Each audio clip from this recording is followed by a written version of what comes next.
We're always excited to be here at the Ramp Up event. LiveRamp's been a partner for us for many years. When we first brought our data to the market, it was an important way for us to create a privacy compliant solution to make that data valuable to our industry. So one of the things you're here talking about today, I think, is TV audience measurement. And I think you have some pretty strong views about what's wrong and how we fix it. What's your thinking? Oh, I think we've all been in the situation where shows that we love get canceled because, presumably there's a shrinking audience. And I think there is a shrinking audience for linear television, but overall the audience for video has grown substantially in recent years. And we know that amidst all the news of cord cutting and people watching fewer hours through linear television in a specific mode, we could come to a very bad conclusion if we think that video is going away. That would be a symptom of having bad measurement. On the other hand, if you sort of observe in our own personal lives the fact that we're consuming video throughout the day on many different screens, the relevance of video couldn't be higher than at this moment, with amazing production values and diversity and choice across screens and platforms. So this is an exciting moment. What we need is the measurement model to catch up to reality. Reality is very different than the story that you get when you measure with a legacy panel that might be geographically limited and demographically limited. When you have a much larger and more representative data set, you see a completely different picture. What's really wrong with measurement today, though? Billions of dollars of ad revenue are transacted using classic panel-based measurement solutions every single year in the US and other markets. Which bit of it do you think is broken and why? There's a lot broken with our reaction. I think we all know that the world is different today than yesterday, and that our consumption of video is across a much more diverse set of platforms and screens and choices.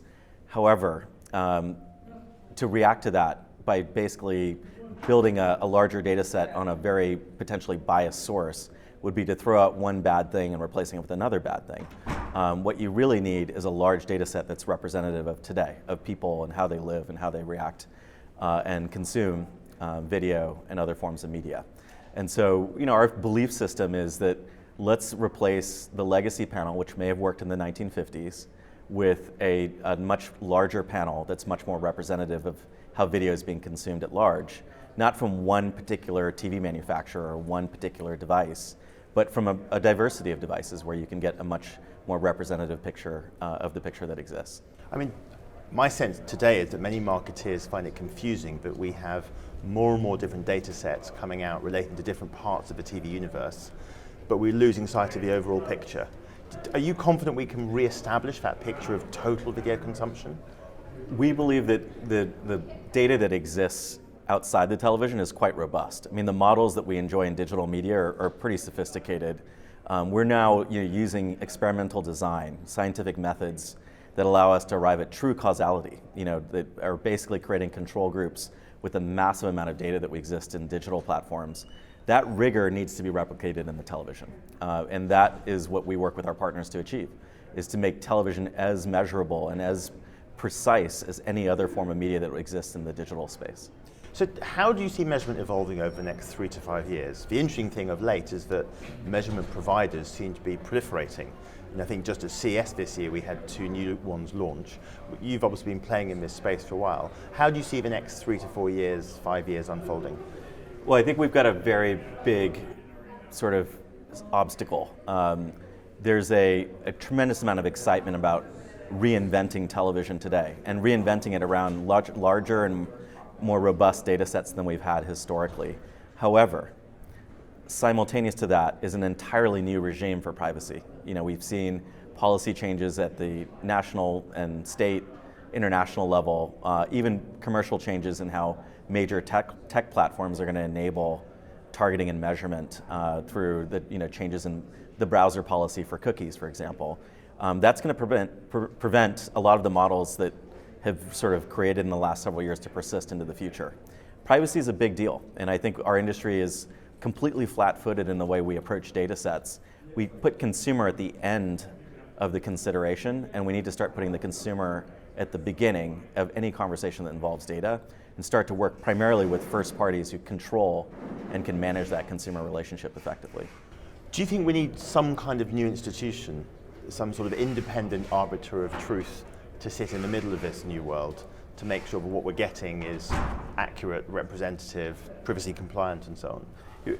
First of all, like in the absence of a transparent regulatory framework or even a non-governmental regulatory framework, it's best to just work with first parties. People who have the direct-to-consumer relationship and can actually prove and be transparent about, here's how many people have chosen to work with me. Actual consumers who've opted in to basically allow their data to be collected and to be utilized for specific transparent purposes the consumers have consented to. Like that's, first of all, I think table stakes. Anything less than that in the absence of a more sort of transparent regulatory framework is putting big businesses at risk.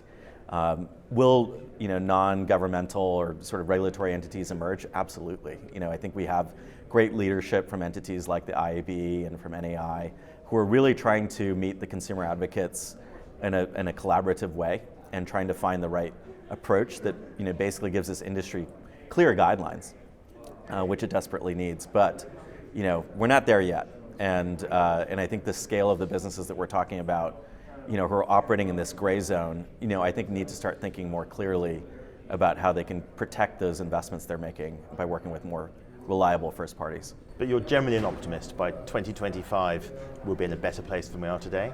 Well, if you look beyond sort of the short term, like what's going on over the next 1 or 2 years, the picture is quite amazing. You've got production value in content creation that really does make today the golden age of television. There's really nothing historically which compares to the amount of resources, capital, and talent that are going into creating stories that are engaging to us in so many different ways and accessible in so many different ways. So as a consumer, it's probably the most exciting time. But I think as a consumer, there's an uneasiness around how our data is being captured and utilized in ways that are non-transparent and unmitigated by an industry that's taken the consumer for granted. We just need to focus on that and get it right.